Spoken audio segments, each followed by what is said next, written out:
Hi friends, welcome back to our channel KSJT Andhra వంటలు. ఈరోజు వచ్చేసి పూరి మరియు పల్లి చూపించబోతున్నాను. నేను ఎలా చేస్తానో చూపించబోతాను. ఎంత సాఫ్ట్గా ఉంటాయంటే పూరీస్ చూడండి, మీరే చూడండి, చివరిదాకా చూడండి, ఎక్కడ స్కిప్ చేయొద్దు. పూర్తిగా చూస్తేనే అర్థమవుతుంది అన్నమాట. ఓకేనా? అయితే ప్రాసెస్లోకి వెళ్దాం. ముందుగా ఈ పూరి పల్లి కోసం వచ్చేసి నేను ఒక 2 ఆనియన్స్, 4 పచ్చిమిర్చి, ఒక టమాటా, కొద్దిగా కరివేపాకు తీసుకున్నా. వీటిని ఈ విధంగా కట్ చేసుకోవాలి. పచ్చిమిర్చిని దంచుకున్నాను. దంచుకుంటే బాగా కారం ఫ్లేవర్ తెలుస్తుంది అనమాట. ఇప్పుడు ఒక కడాయి పెట్టుకొని స్టవ్ పైన తగినంత ఆయిల్, అంటే ఒక 2 స్పూన్స్ చాలు. అందులో జీలకర్ర, ఆవాలు, కొద్దిగా శనగపప్పు వేసి వేగిన తర్వాత కట్ చేసుకున్న ఆనియన్స్ వేసి ఒక 2 మినిట్స్ ఈ విధంగా ఫ్రై చేయాలి. బాగా ఆనియన్స్ అన్నీ డివైడ్ అవుతాయి అన్నమాట, ఫ్రై అయ్యి.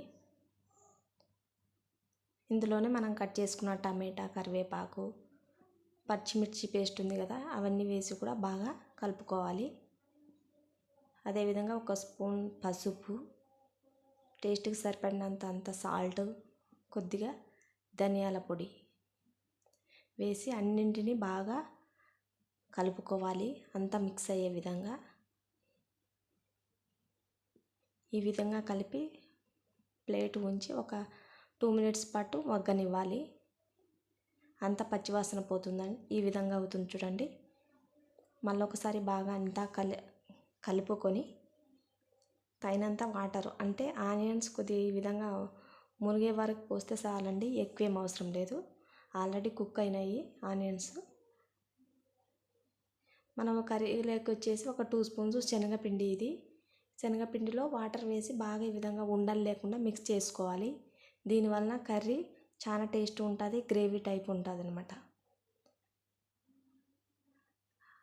అదేవిధంగా పిండి కూడా కలిపి పెట్టుకుందాము.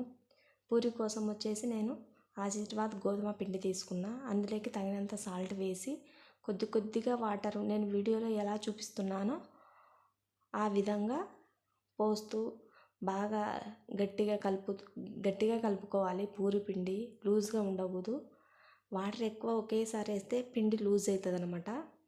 కాబట్టి కొద్దిగా వేస్తూ బాగా ప్రెస్ చేస్తూ కలుపుకోవాలి పిండిని. అప్పుడే పూరీస్ బాగా వస్తాయన్నమాట. చూడండి, వీడియోలో నేను ఎలా చేస్తున్నానో అలా చేయండి. ఈ విధంగా కలుపుకున్న తర్వాత ఒక 2 మినిట్స్ పాటు పక్కన ఉంచాలి.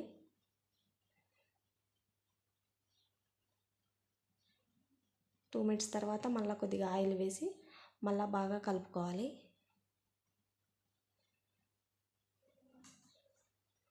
కలుపుకొని పక్కన పెట్టుకుందాం. ఇప్పుడు మన పల్లి కూడా తయారై ఉంటుంది చూడండి.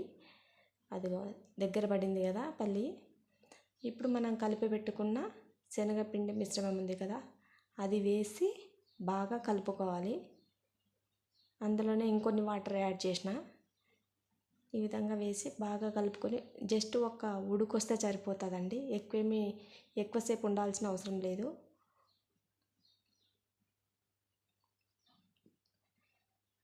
చూడండి ఎంత చిక్కగా గ్రేవీగా తయారైందో.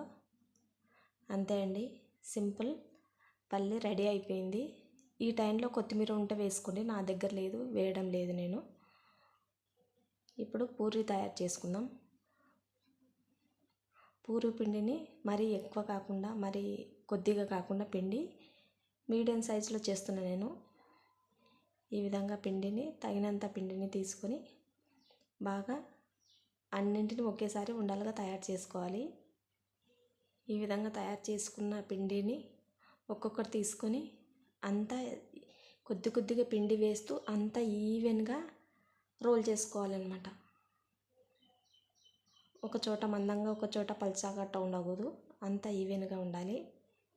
కొద్దిగా పిండి వేయాలి, ఎక్కువ వేసుకోకూడదు, ఆయిల్ ఖరాబ్ అవుతుంది. కొద్దిగా వేస్తూ ఈ విధంగా మరి ఎక్కువ మందం వద్దు, మరి ఎక్కువ పతలాగొద్దు అనమాట. ఈ విధంగా ఈవెన్గా రోల్ చేసుకోవాలి.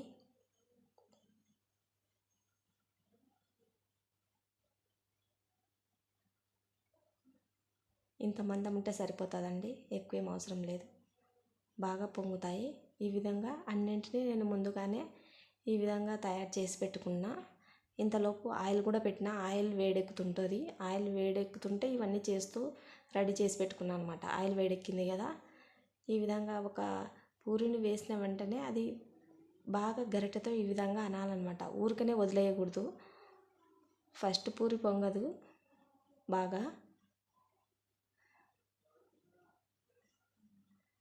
మళ్ళా వేస్తే చాలా బాగా పొంగుతాయి. చూడండి, సెకండ్ది చూడండి ఎంత బాగా పొంగిందో. అస్సలు ఆయిల్ పీల్చవు. ఎంత సాఫ్ట్గా ఉన్నాయంటే అంత సాఫ్ట్గా ఉంటాయి. ఆయిల్ మాత్రం బాగా హీట్గా ఉండాలి. లో ఫ్లేమ్లో పెట్టకూడదు, హై ఫ్లేమ్లోనే ఉండాలి. చూడండి, అదొకటి. మనం పూరిని చపాతీని వేసిన వెంటనే అది గరిటెతో మనం ఈ విధంగా వీడియోలో చూపించిన విధంగా తిప్పుతూ ఉండాలన్నమాట. అలాగైతేనే బాగా పొంగుతుంది. అంతే అండి, ఎంతో టేస్టీగా ఉండే పూరి అండ్ పల్లి, ఆనియన్ పల్లి సూపర్ కాంబినేషన్. చాలా బాగుంటుంది. మీరు ఒకసారి ట్రై చేయండి. ట్రై చేసి ఎలా వచ్చిందో కామెంట్ సెక్షన్లో నాకు తెలియజేయండి. Thank you for watching. Please like, share and subscribe. Thank you for watching.